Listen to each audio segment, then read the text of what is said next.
Exactly 7 years back, when I was attending an area contest which happened at TCS Kochi, me and my friend were an audience. Whomever we thought will come first did not even come in top three, and whomever we thought will not come in top three became the winner of the contest. From that day onwards, I was thinking how this actually works. Thankful to the Division G PQD team, they have organized a session today, cracking the judges' palette from an expert trainer. So maybe today I'll get the answer for it. Good evening, fellow Toastmasters and guests. Welcome you all to the training session on cracking the judging palette from the House of Division GPQD team. And today, this will be conducted by our trainer. To give a short introduction about the trainer, I have a formal introduction, but apart from that, I have two Tamil movie to relate to his introduction. I'll ask what is the movie at the end of the meeting. This distinguished Toastmaster is a lost lamb who has rediscovered his drive for public speaking. Having spent over 15 years across different clubs in India, he has seen them waning, reviving, and thriving. Of course, playing an active part in their rising. He has served as club officer at different capacities and also as a area director, distinguished area director, president district, I'm sorry. Professionally, he is a senior principal consultant at Infosys and personally an amiable foodie who likes to experiment with cuisines. And apart from that, he has joined back, I think, the Toastmaster after a long gap. To exactly relate to this, I have two Tamil movie where the protagonist also comes back after being in out of form or not in the picture. It is by Rajnikant. I'll leave it to you. What is the name of the movie? And I will tell you at the end. With that, I would like to hand over to our trainer. Please put your hands as I welcome distinguished Toastmaster Neville. Over to you, Neville. Thank you, Toastmaster Dave, for that intriguing intro. And you have us hooked, which is one of the key points I wanted to mention during today's Cracking the Judges ballot. So, once again, good evening, everyone, and welcome to this discussion. I want to keep it as a healthy discussion wherein you and me both talk. We both share our ideas. We all understand and travel together, learn together, understand together. Okay. So, like they've mentioned, most of the times when you attend a contest, or most of the times when you listen to the speeches that are there on YouTube, there are umpteen number of international prepared speeches that are done by Toastmaster, which are available on YouTube. You can find speeches as early from 2000, 2004, 2009. I mean, I remember those years because those are the speeches that I have listened to very recently, right? Or you can also look at the club level, area level, district level. For example, District 42, there is District 124, if I'm not wrong, like who are very frequent in uploading their district level contest speeches also, right? So give me a thumbs up. Give me a thumbs up if you have watched at least one international prepared speech in YouTube. It need not necessarily be for the one that you who won the contest, but you have watched. Okay. Yes, I see Chandralal sir, and I see that there is a power cut in the guest house that I'm in. Let me switch on the. Okay. Right. So, yeah, we make do what we can. Right. So, is there some common point that you have observed in it? For example, what do you see as the nature of those speeches? Are they speeches which are there to just inform you of something? Are they speeches which are teaching you something? Or are they speeches which are telling you about somebody having or facing a challenge and then growing beyond that challenge? Basically, what is the nature of the speech that you find? Your options are informative speeches, entertaining speeches, lecture speeches, or motivational speeches. Out of these four, which one do you think the nature of the ISC you listened in YouTube fell into or falls into? The category number four. Okay, Chandral sir says category number four. Persuasive one, which kind of falls into our bracket four. Okay. What about others? Motivational. Shivkumar also says motivational, right? So, have you ever thought that why is it that most of the speeches that you listen to which have won the contest, not just the first, but you look at the second, you look at the third, they are all in a certain format where somebody is going through a challenge. It need not necessarily be the speaker himself or herself, but the speaker mentions about a scenario or a situation where somebody undergoes a challenge and then comes out of it, and there is a learning that gets shared towards the end, right? So, why do you think that template is the one that's working all throughout? Why is it that somebody can make you laugh and you have enjoyed that speech thoroughly, but that speech cannot go beyond probably division level or district level at the max? But beyond that, either at region or at international level, it doesn't go. So I understand this was primarily for our new Toastmasters, uh, from the recent joinees and to the two nascent clubs that we have just had, especially IBS and RRD. So, show of hands, I mean, a thumbs up if you are from IBS or RRD, or if you are a Toastmaster less than 6 months old. Let's see who all are there. Oh, I feel like I'm having a one-way audience probably.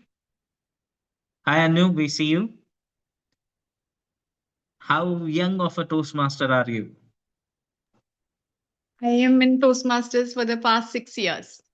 6 years. Okay. So, like me, probably a few years back, you are also a toddler Toastmaster, but definitely you have your own set of ideas, which I'll be looking forward to. Okay. All right. So, without further ado, let me just share the judges' ballot. Okay. And the light is back. So I guess sharing the judges' ballot is the right thing to do. Is it visible? Yes. Okay, thank you. So let's start from the point that I wanted to mention before I shared my screen. So when you look at the Toastmasters contest, right, all around the globe, three contests are what generally happens. There are more. There are storytelling contests, tall tale contests, etc., etc. But your international speech contest, why it is called as international speech contest is because that's the only contest that goes to that level. You do it at your club level, then the winner from your club level represents your club at the area level, then the winner from the area level represents the area at the division level. From the division you move to the district, from the district you move to the regional level, and from the regional level you move to the international level. Okay.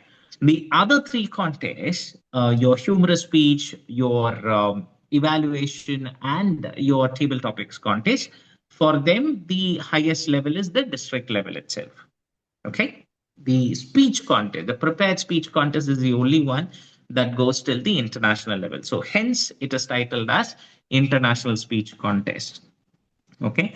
So when you are participating in that speech contest, you cannot be preparing a speech, a regular speech that you would run in your club, which would be very specific to a project. No, it has to be taking the learnings from all of them. For example, the first project that you would have done, which is the icebreaker, right? Icebreaker is telling the audience about yourself. You're introducing yourself to the audience, right? So take a step back to all of you who have done icebreakers in your club, right? When you did your icebreaker, what was the primary point that you said? I mean, I'm pretty sure that you would have mentioned about you were born and so time and place, and these are your parents and all. But what is the other interesting thing that you inform the audience about yourself? If you could type that down in the chat window. What is the one interesting thing that you shared with the audience?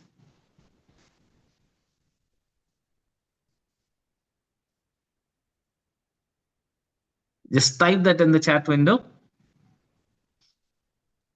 The one interesting thing that you shared with the audience that you believe that the audience remembers. Okay, there was a story about yourself, right, Rajiv? I see you.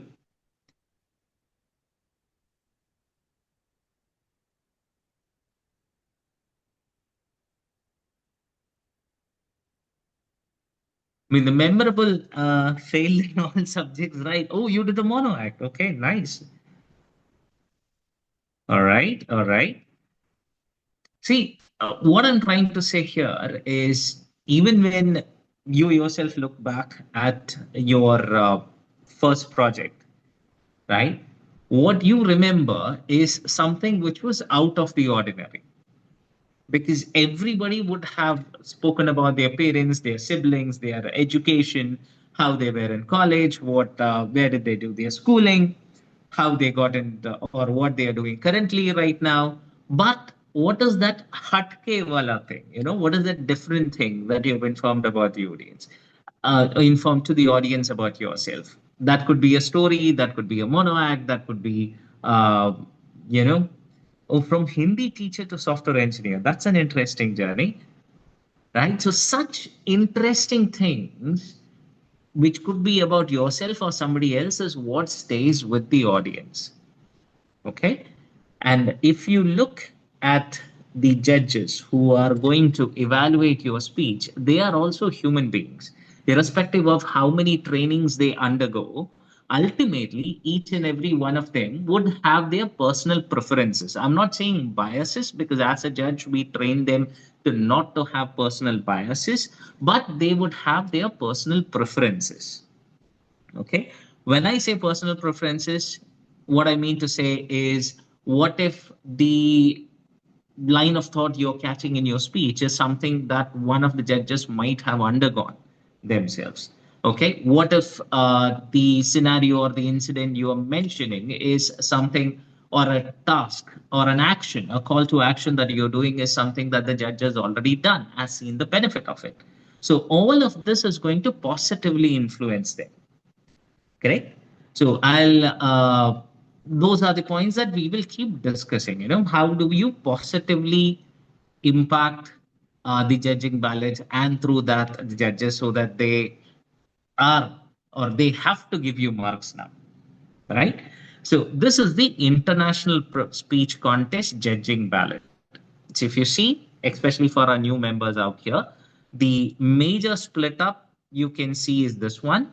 Content carries 50 marks, delivery carries 30 marks, and language carries 20 marks.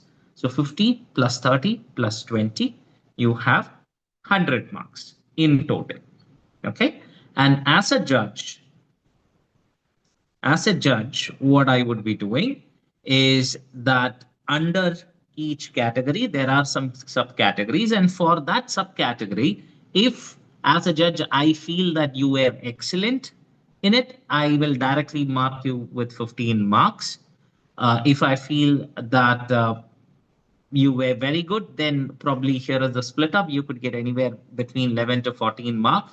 Good means 6 to 10 marks, and fair means 0 to 5 marks, right? So, like that, for each of the subcategory, I would enter your marks, and then finally, I will total your marks. And if you look at this here towards the bottom, you will see that once all participants have completed, I will name who are my top three. According to me, who should receive the first place, the second place, and the third place. Okay.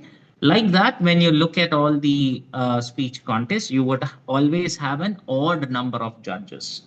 You will always have an odd number of judges so that the ballot counting and the final placement is fair and impartial. And you will also have a tiebreaker judge in case there are two positions where speakers got the same rank. So what if two people ended up getting the first rank? What if two people ended up getting the second rank? So in that case, you will look at the tiebreakers ballot. There would be one judge who is a tie-breaking judge, and whatever is his or her rating for the two speakers who have achieved the same position, that will be the final grading for them. Okay, that's how it is taken. All right. So is the way a speech is scored, is that portion clear to everybody? I'm not saying how it is judged.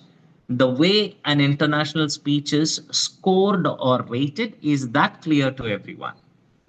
Major section, content, delivery, and language. Under each section, there are subsections. Gradings are given according to what a judge personally feels you did.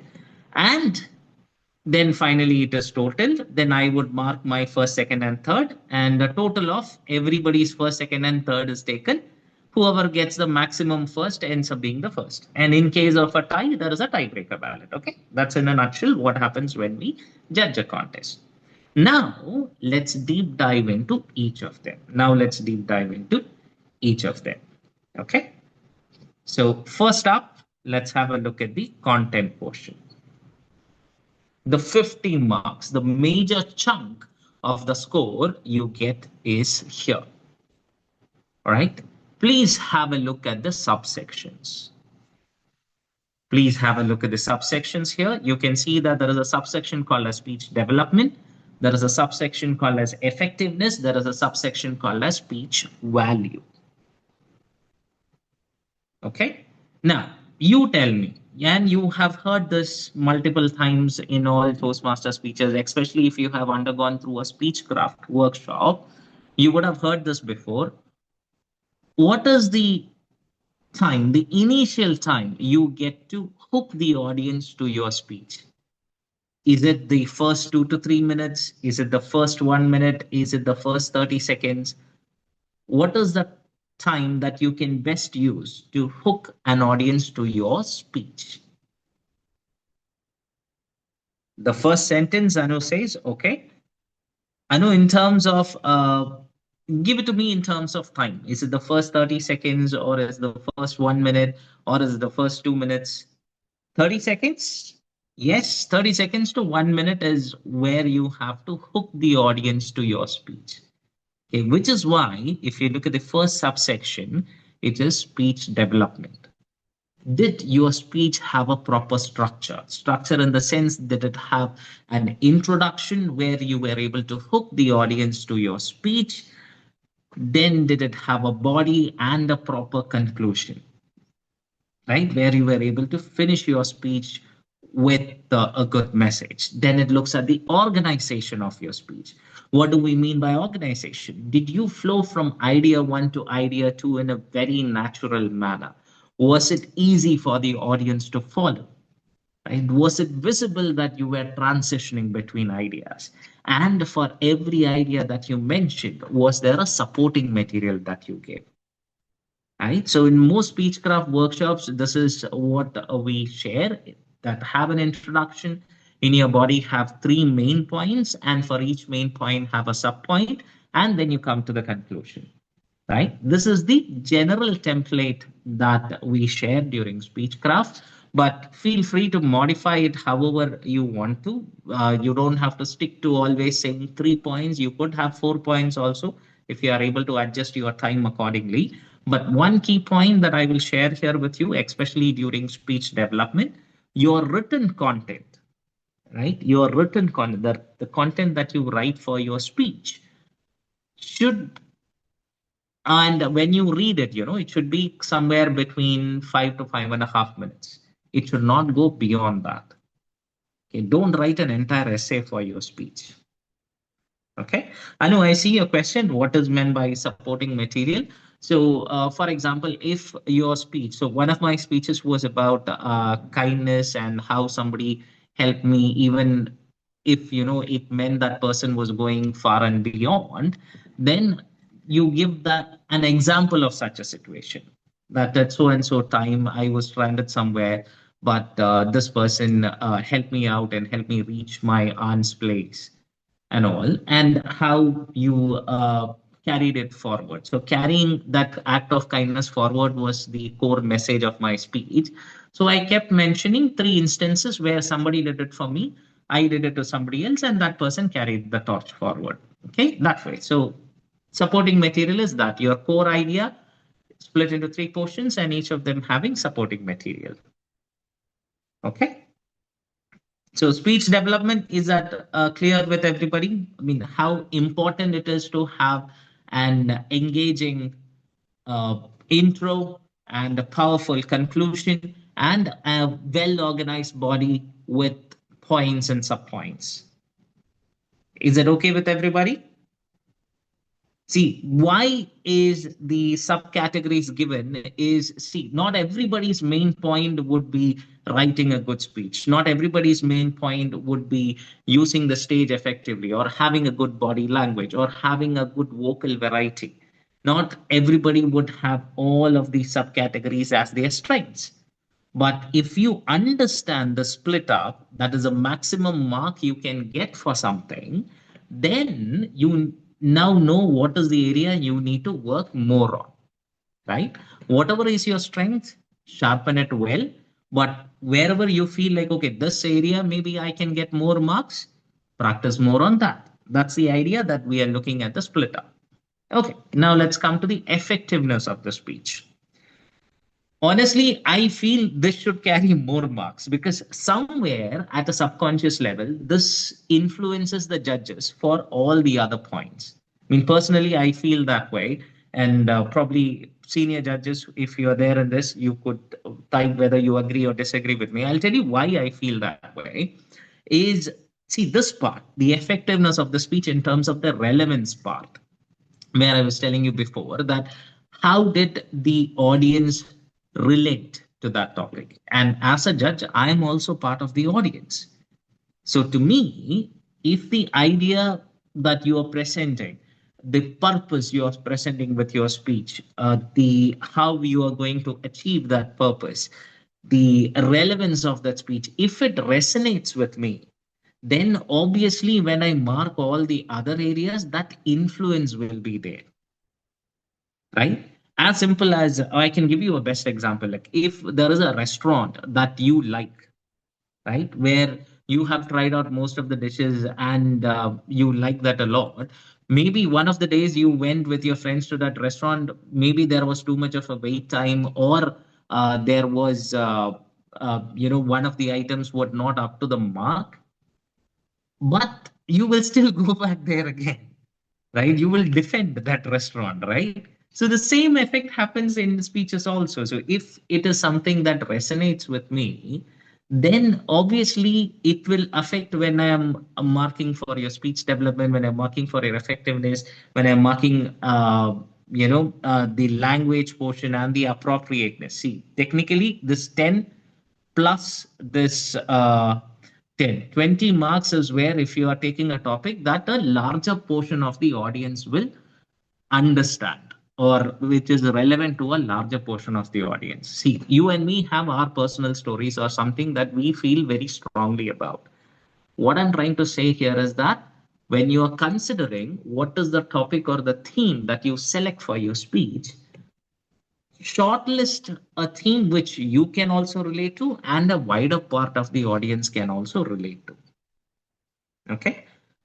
I mean, if you are somebody who is like a technology geek or who wants to talk about NASA or space programs and all, an ISC venue may not be the best area to do that, right? Yes, you will reach out to a wider audience and you can probably impress them with the level of knowledge that you have. But is that going to win you a contest or is that going to be a memorable speech later? No, because that's not what the audience expects when they come to ISC. Okay, I hope the effectiveness portion, what I said, makes sense to you. Right? So, two key points to remember: choose a topic or a theme in your speech that makes sense to both you and to a larger portion of the audience, which will probabilistically involve a larger portion of the judges also. And write your speech in such a way that the common thread is carried throughout, right? So that you are able to achieve that purpose. Coming to the speech value, it kind of builds on top of the effectiveness portion. What I said here, see, that's why it carries 25 marks. That 25 marks is for the ideas that you are trying to say, the logic that you're trying to build with your organization and your supporting material, and the relevance that you bring in with your original thoughts. So, if for all the newcomers, there is actually a rule in the contest rule book, which is the speech original? That originality of your speech is actually going to be one of the criterias that the judges can raise a contention upon. So if the judges feel like, okay, no, the speech has been taken from somewhere else, or it is a copy of somebody's speech, then obviously there is going to be negative impact on their evaluation. But come to think of it, see, just like you see Bollywood movies or Hollywood movie, any movie that you take, how much more different can you make it? Right? Every movie would have a villain who does something bad, and then a hero or a protagonist, to borrow the word from our moderator for the day, who will save the day. Right? That's going to be what every movie is going to have. So here, the originality is if more than 25% of your speech, a judge feels that that is copied from anywhere else, then that judge can raise an issue. Okay. So even if you are taking the message from somewhere, even if you are using a quotation from somewhere, even if you are using an incident from somewhere which everybody knows, please always give proper attributions. Ensure that you're giving proper attributions everywhere. Okay. So that is very, very important. So that constitutes the part of your original thought.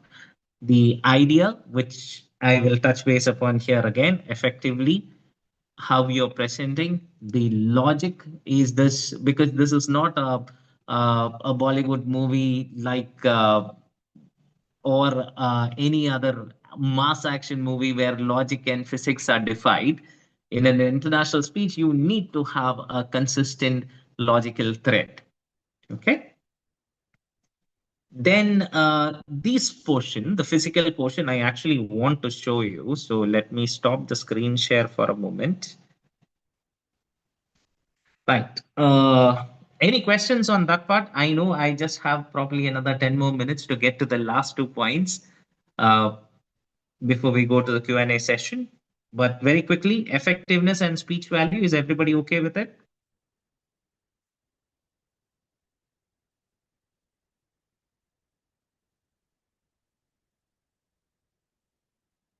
Yeah. In case you still have some final doubts, the last 15 minutes Q&A we have, we can do that. Okay. Just right.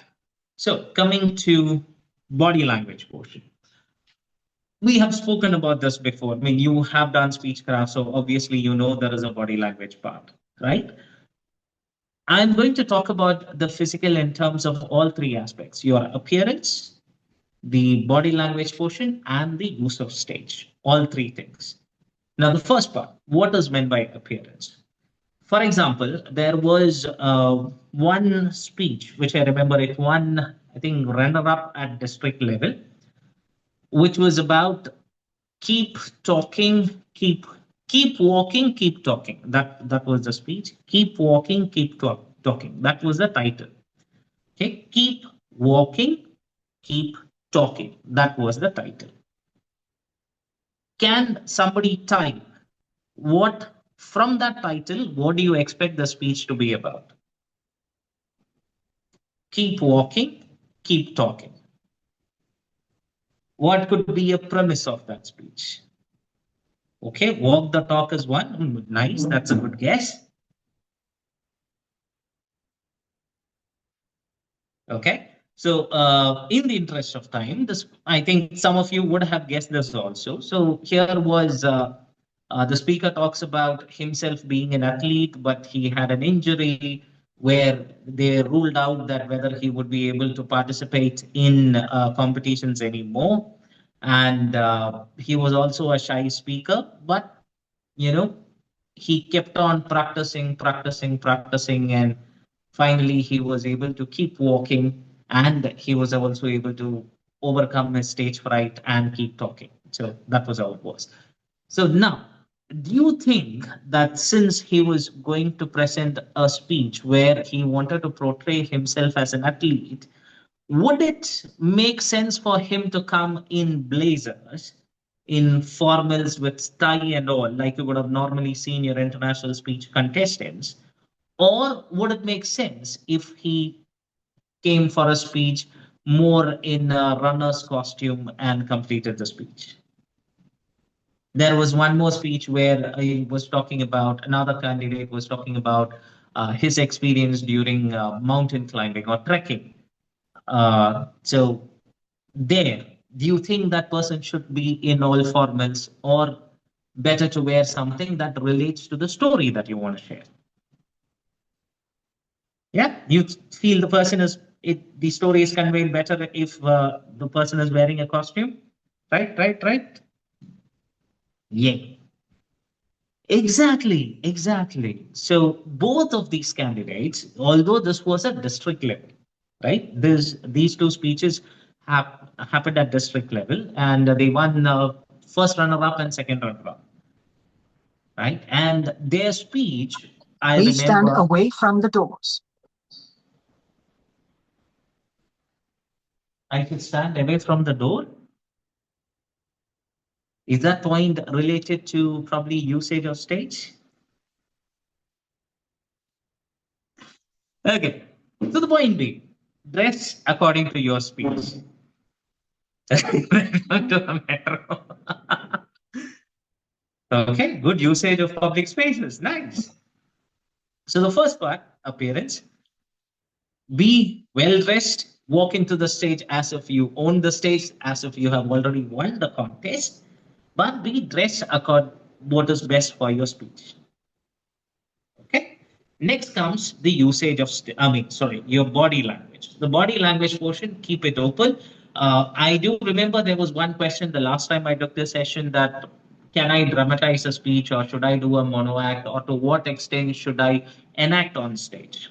Okay, the reason why I would still support acting out one or two portions of your speech on stage is because that helps you easily bring out vocal variety, especially for somebody who's or for whom vocal variety might not be the strongest attribute. If you are acting out two characters, the conversation between two characters, it is easy for you to bring out the vocal variety. Otherwise, if it was just one person speaking, the 10 marks that is allotted for vocal variety, you have lost right then and there. Whereas if you act that portion out with two different voices, right, and then when you're coming to the conclusion, you are able to elevate your pitch and speak, then with these pauses also and pacing your speech, those additional points you can easily get. I hope that was a good example to understand what I wanted to say. Right? So use your body language effectively, your costumes also effectively. Last but not the least, the usage of stage. Like I said before, let's say your speech has 3 points that you want to convey, right? So there was one speech that I remember where the candidate mentioned about, although this was not a winning speech, but for me it was a very memorable speech. This happened the last year or the year before last year, don't remember exactly. But speech I do remember where the person mentioned about 3 instances where she was scared, but she took a next step, became brave, and faced the challenge. That kind of. Right? So the first instance, the person placed on the right side of the stage, that is audience left side. The speaker's right is audience's left. So they placed here the first story. Then they slowly walked to the center of the stage and placed the second story here and walked towards the left side of the stage and placed the third part of the story here. And when the candidate moved to the conclusion, again, moved to the center of the stage, moved closer to the audience, because now I am at my concluding stage and I want the audience near to me, as near to me as possible. And then I look closely at the audience, lean forward, tell them my concluding statement. call to action, which includes everybody with wide hands, and tell them that let's work this out. I mean, it's not that I'm calling Inkulab Zindabad and all, but that call to action in very strong senses. That's what I was trying to depict out there. But usage of stage also carries marks. That doesn't mean you are walking on stage, but at least in your mind, you have to plan which portion of your speech you are going to place where or on your stage. And you have to time that movement so that it looks natural. Okay? So that takes care of, let me share that document again. Yeah, the physical portion. And voice, I kind of told you about that in between the flexibility and the volume, how you can adjust your pace, the pauses in there, and the pitch in your speech. It is easier if you are adding a conversation between two people in that, so that that becomes immediately evident that you used vocal variety in your speech and you can get marks for it, even if that is not your strongest point. Okay, then comes the manner of your delivery. How confident do you appear? How enthusiastic do you appear about the idea that you are selling to the audience? See, if it simply looks like a speech that you have practiced and you're delivering, that you don't look enthusiastic, or it doesn't look like you believe what you are trying to say. So you have to first believe that what you are going to convey to the audience is the absolute truth. Only then the audience will taste the soup that you are serving to them. Okay? The last 20 points, these two: appropriateness of the speech, or appropriateness of the language that you're using to the audience, and in terms of the speech purpose. This is very, very important. And this may not be as relevant in the club and at the area or at the division level, even because they are all situated geographically nearby. But when you go to a district, or when you go to a different level or a higher level than that, then the way you use certain choice of words makes a difference. Like, for example, I was at a club in Singapore where I was giving the speech, and if in India, right, in India, I don't know if it is just me, but I've heard other people also use it when somebody passes away, right? And it has been some time. If somebody asks you, "Oh, Nevil, how is your grandfather?" Then I would normally say that, "Oh, he expired 3 years back." Okay, and that is a normal usage for me. He expired 3 years back is generally saying that he passed away 3 years back, right? Expired is a more what do you say, polished way of saying it. But when I said something similar in Singapore, then the audience reaction was shock, right? Because there, expired is only used for medicines alone. I mean, they don't use it for people, right? Which I wasn't aware of. Yes, exactly. I should have said passed on or passed away there, but I wasn't as culturally literate as I am now. Okay, when I went to and it was not a contest or anything, it was just a table topics that I did there. But I gave you this example for you to realize that when you go to a different club, like in future, we are going to be clubbed with clubs of Tamil Nadu also. There would be some colloquial usages which they don't receive the way that we do. Okay, so that part also we should be aware of, because you are telling your speech, your story, the points that you want to convey, your message is not just for one part of the audience, it is for everybody in the audience. So be as inclusive as you can be. All right. And last but not the least, the correctness, the pronunciation, the word selection. So the maximum you get for that is 10 marks. But does that mean that I should not be using visual languages in my speech? Right? I mean, can I say that, oh, I was on top of a hill at the evening, and then I felt these thoughts coming into my mind? That is one way of saying that you were on top of the hill at the evening.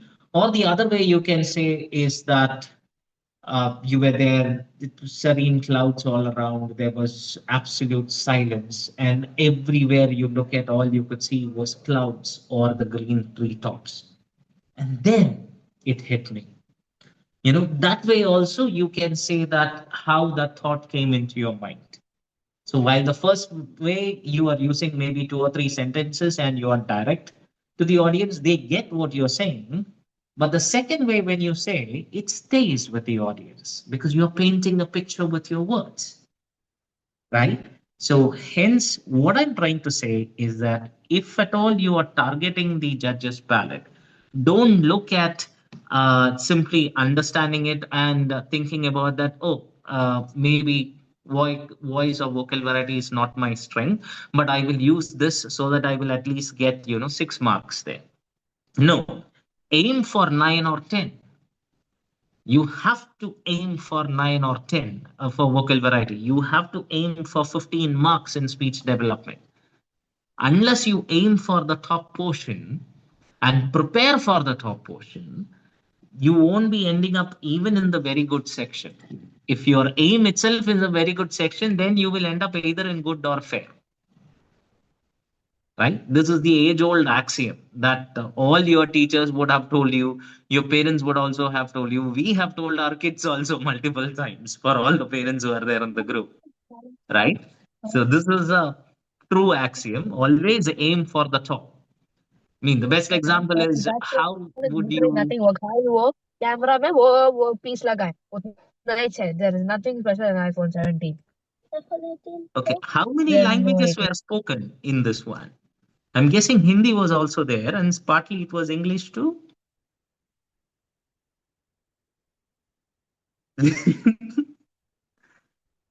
So what I'm trying to say is, how would you know how high you can reach if you are not throwing it with your maximum effort? Right? So throw the stone with your maximum effort so that you know how high you can reach. Right? Don't think of it, oh, I want to reach to the second floor or third floor. Don't keep that as the aim. Aim for let it me throw with my full effort so that let's see where it goes. Okay. So before I know I'm meeting in 3 minutes into the QA section, but before we do that, I want to show you one more document. Because now this time at district level, we have the humorous speech also. This is the humorous speech judging ballot. Let's see who have the sharpest eyes, and can you tell me, basically spot the difference. You have seen the ISC judging ballot. Now, this is the humorous speech judging ballot. Spot the difference.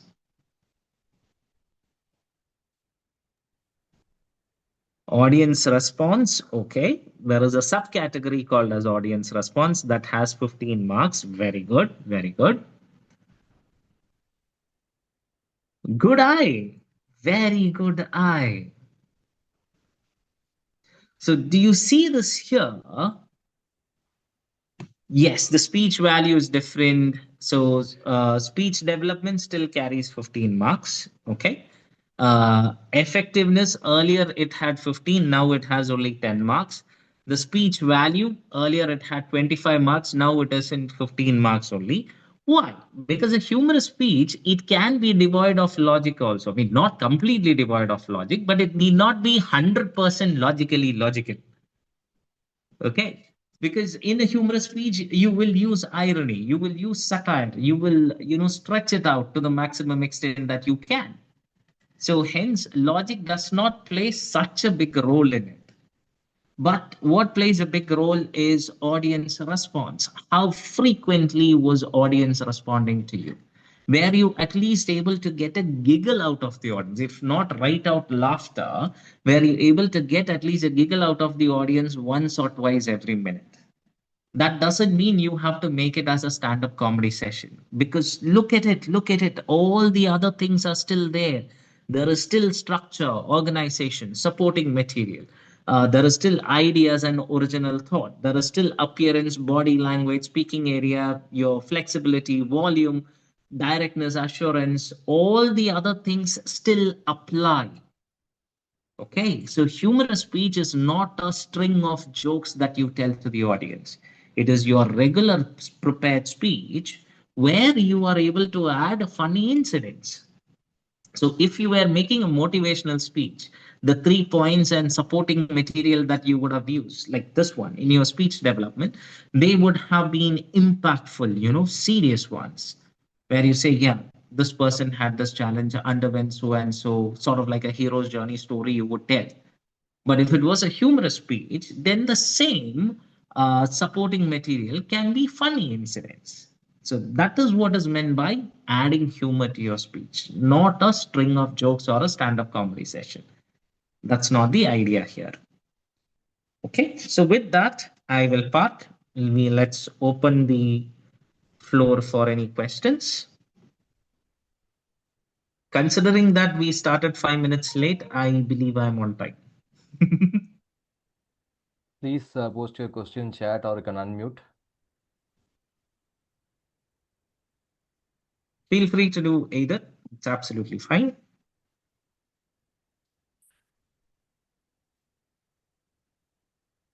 Honestly, I am expecting more questions from or more doubts or ideas from our Toastmasters who have been with the movement or who have participated in contests before, because our new members are too new. They have to digest this information first and then probably think about, oh, so how do I do this? Or if you already have thought about it, should the content always need to be a personal story? Not necessarily. Not necessarily. It can be a story told in a third person's point of view also. It could be somebody else's one, but ensure if you are taking it from a book or a real life incident, which you were not directly involved in, you give proper attribution to it. Okay. But if it is probably narrated in a third person's point of view, that it happened to somebody you know, a friend or a relative, then of course, you don't have to attribute it, or you even have the liberty to change the names to protect their identity.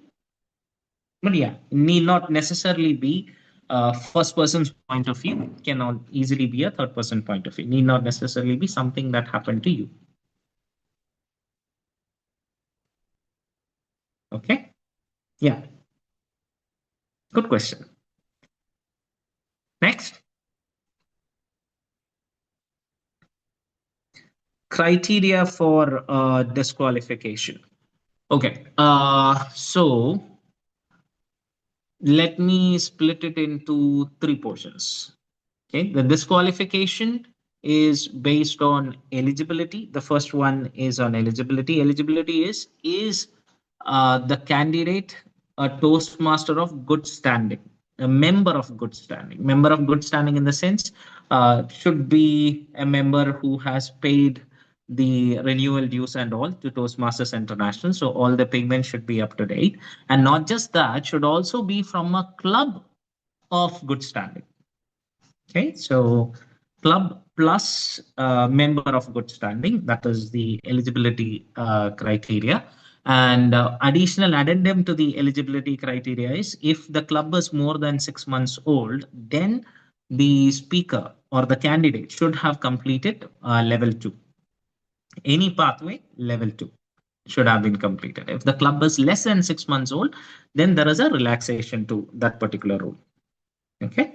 So that's the disqualification or the eligibility criteria for it. Next is the originality criteria. Originality criteria is where if more than 25% of your speech, if any of the judges feel that more than 25% of your speech is not original, then they can raise a dispute on it. So it's not like they will raise their hands and say, oh, your speech is copied. Not like that. During the final evaluation session, they will inform the chief judge and the contest master. Any other contestant could also do that. So objections can or dispute can be raised by only contestants or voting judges. Then they come to a discussion there where the opinion of every voting judge is taken. Then there will also be a discussion with the contestant himself or herself, who is going to be affected by this decision. And then there is a unanimous decision taken. Okay, that's on the originality aspect. The third aspect, which is new and which has been introduced from last year, is uh, while earlier I could refer to a candidate but not the speech of a candidate, now you cannot refer to either of them. Like sometimes what happens is I would have listened to the speakers who came before me, right? I am also a contestant. I listened to two, three speeches who came before me, and maybe one candidate and me are speaking about the same idea, right? So just to add a supporting material, I will say that, see, if you have all listened to candidate number three, he or she also agrees with what I wanted to say. So let me take a leaf out of his book, and then you expand upon one story that the candidate would have said. So that already was a disqualification criteria, that you cannot refer to another candidate's speech. That day's candidate speech. A previous speech is okay. That day, what has happened on stage, you cannot refer to. Okay. This time, or from last year, the addition to that is you cannot refer to a candidate by name either. Okay. So if within your speech you have a portion where you're interacting with the audience, please do not pick up another candidate. Okay, because you know who the other candidates are. So don't pick another candidate for you to interact with. So pick anybody else. There are a lot of people in the audience. Yeah, these are the three that I remember off the top of my head. Then the other one is the timing. So if you exceed the timing limit or you are less than the timing limit, again, that's a disqualification.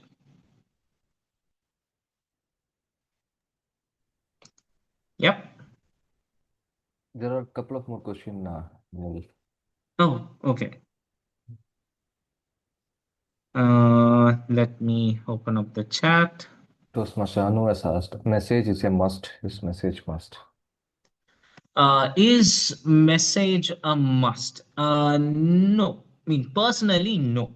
Okay. But I know what I'm trying to say is, when you are at a contest, what are you participating for? If you are looking at it from the point of view that I need a platform where I want to share my ideas with the audience, I am not that bothered about who all remember my speech later. I'm just bothered about, getting my idea across. If that is your priority, then go for it. I mean, don't have a message as, a very strong one, a call to action, or a motivational one.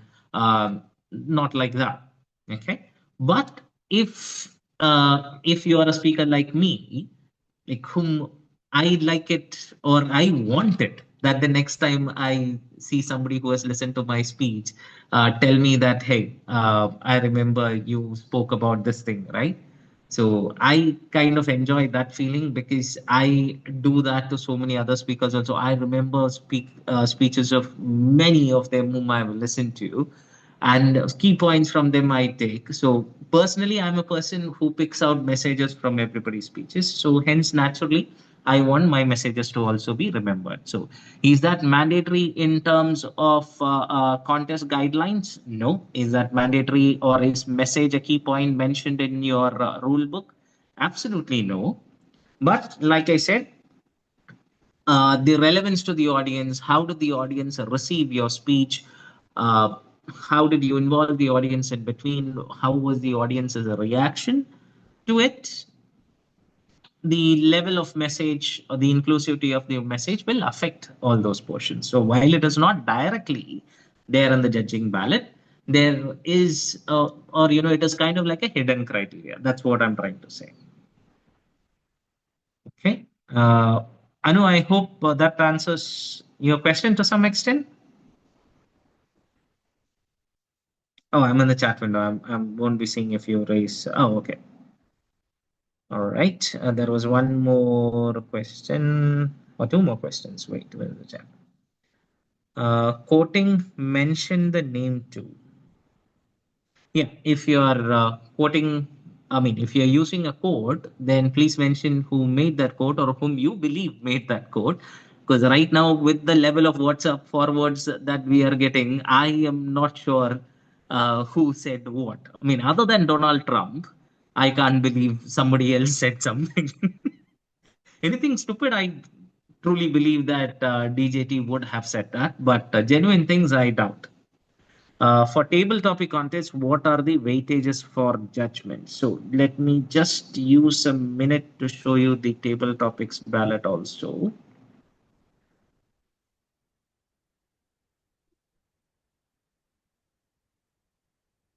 This is the table topics ballot.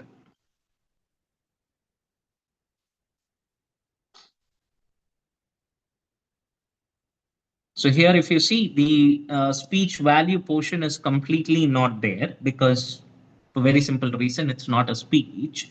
But the development portion, whether you look at the evaluation, whether you look at humorous speech, whether you look at table topics, whether you look at international prepared speech, having a structure to whatever you are trying to convey on stage is a must.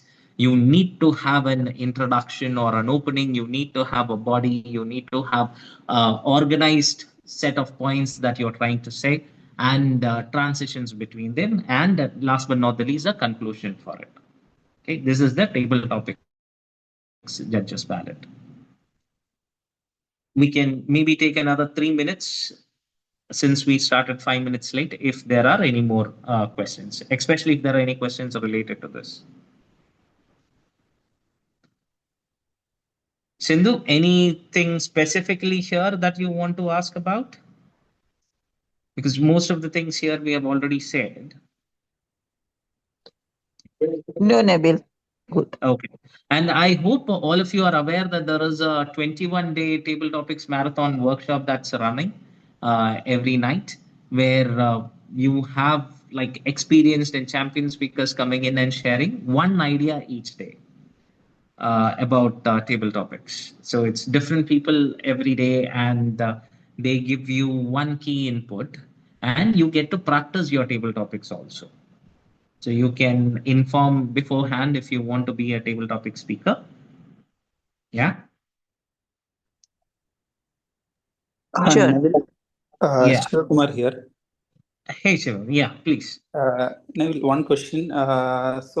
Structure there, structure is one subcategory, right? So here, just having an introduction, body, and conclusion alone will guarantee the full marks for a structure, or No, they no, no. will have like the effectiveness of that structure also. See, unless and until you are the only speaker, right? Because obviously it will end up being a comparison, right? You have multiple people who are giving the speeches, and the ratings given there will be a comparison. So let's say you are the second speaker, then after marking the first speaker, there will always be a comparison on was your structure, was your vocal variety, was your physical appearance better than the first speaker. If yes, you get more points than the first speaker there. If no, you get less points than the first speaker there. Right. So when we say that you need to have a proper organization of your speech, a good speech development, the introduction should be something that hooks the audience. It could be a set of questions you are asking to the audience. It could be a story that you start but you don't conclude, because the conclusion you will do after contest chair, fellow Toastmasters, and guests, and then you continue with the story so that you have that interest of the audience still peaked on your speech. And then you have transition words, you have point after point after point, or ideas that you want to convey with supporting material. And then finally, you bring your speech a full circle by in your conclusion. So, what I'm trying to say is, without you telling that now I am at idea one, now I am at idea two, now I am at idea three, and I am going to conclude now. The audience should be able to gather by the way you are speaking, by the uh, vocal variety that you are using, and by the words that you have chosen. If that happens, then the speech has good organization or good development. Okay, not Oh, just opening body conclusion, the body also needs to have subparts with the transition words, etc., etc. Okay, thank you. Thank you, Nevil. yeah. One last question, if there are, or if there is.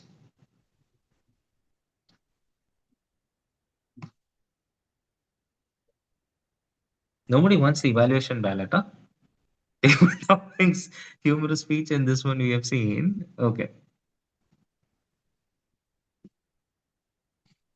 All right. Yeah. So Dave, Yeah. ideally we are at exact 1 hour from our start. We started around 5:06, and 5:08. So yeah, these are the things that I wanted to share with all of you, with my primary audience being the new Toastmasters or first time contestants, and also our senior Toastmasters who are interested to share their ideas and maybe listen to, or who are open to other ideas too. See, as you have seen, Chandral sir also was there, Dave was also there, and Anu was also there, who have been with Toastmasters 6 years and more. Chandral sir obviously has been there more. So this is one forum where learning never stops. Okay, all you have to remember is that keep moving forward. Okay. Yes, there are going to be roadblocks. Yes, maybe what you believe to be your best attempt that you have given on stage maybe did not win a prize for you. But if you are leaving the audience with something to remember your speech by, and they remember you through your speech, then that is the first prize that you should be looking at. That in itself is an award. Okay, keep sharpening those skills, keep moving forward, always be open to learnings. Yeah, and one fine day, maybe we will compete with each other on stage, or another fine day, you would be the one lifting the prestigious trophy. Who knows? All right. So, on that note, I will stop here and over to our moderator for the day, Toastmaster Day. Thank you, distinguished Toastmaster Neville. Now I can understand why the crowd favorite is not always the winner. It is up to the 6 judges or 7 judges and the ballot which is going to decide the winner. So now just to test your listening skill, I would ask a few questions from the session. If you can spare 2 minutes, please unmute, or if not, at least come on video. Okay, what is that supporting material which DTM Neville mentioned in this session? Anybody? Please unmute. What is the meaning of the supporting material? There was a question about supporting material and he answered it. You can unmute and speak. Yeah, Shiva, go ahead.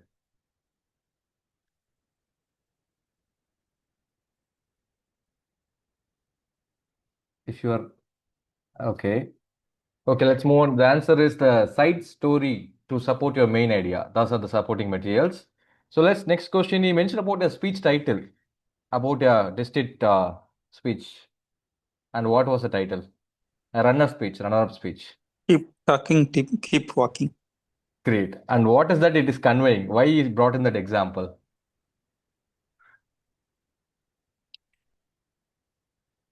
Appearance. Great. Okay, with that, I think we had a great session. I have taken these 2 questions and you have answered everything. With that, thank you. Thank you so much. Happy weekend. Have a rest of a great weekend. Thank you. Thank you all. Thank you. Thank you, Thank you, Nevil. everyone. Take care. Thank you. Bye Thank bye. you. Bye.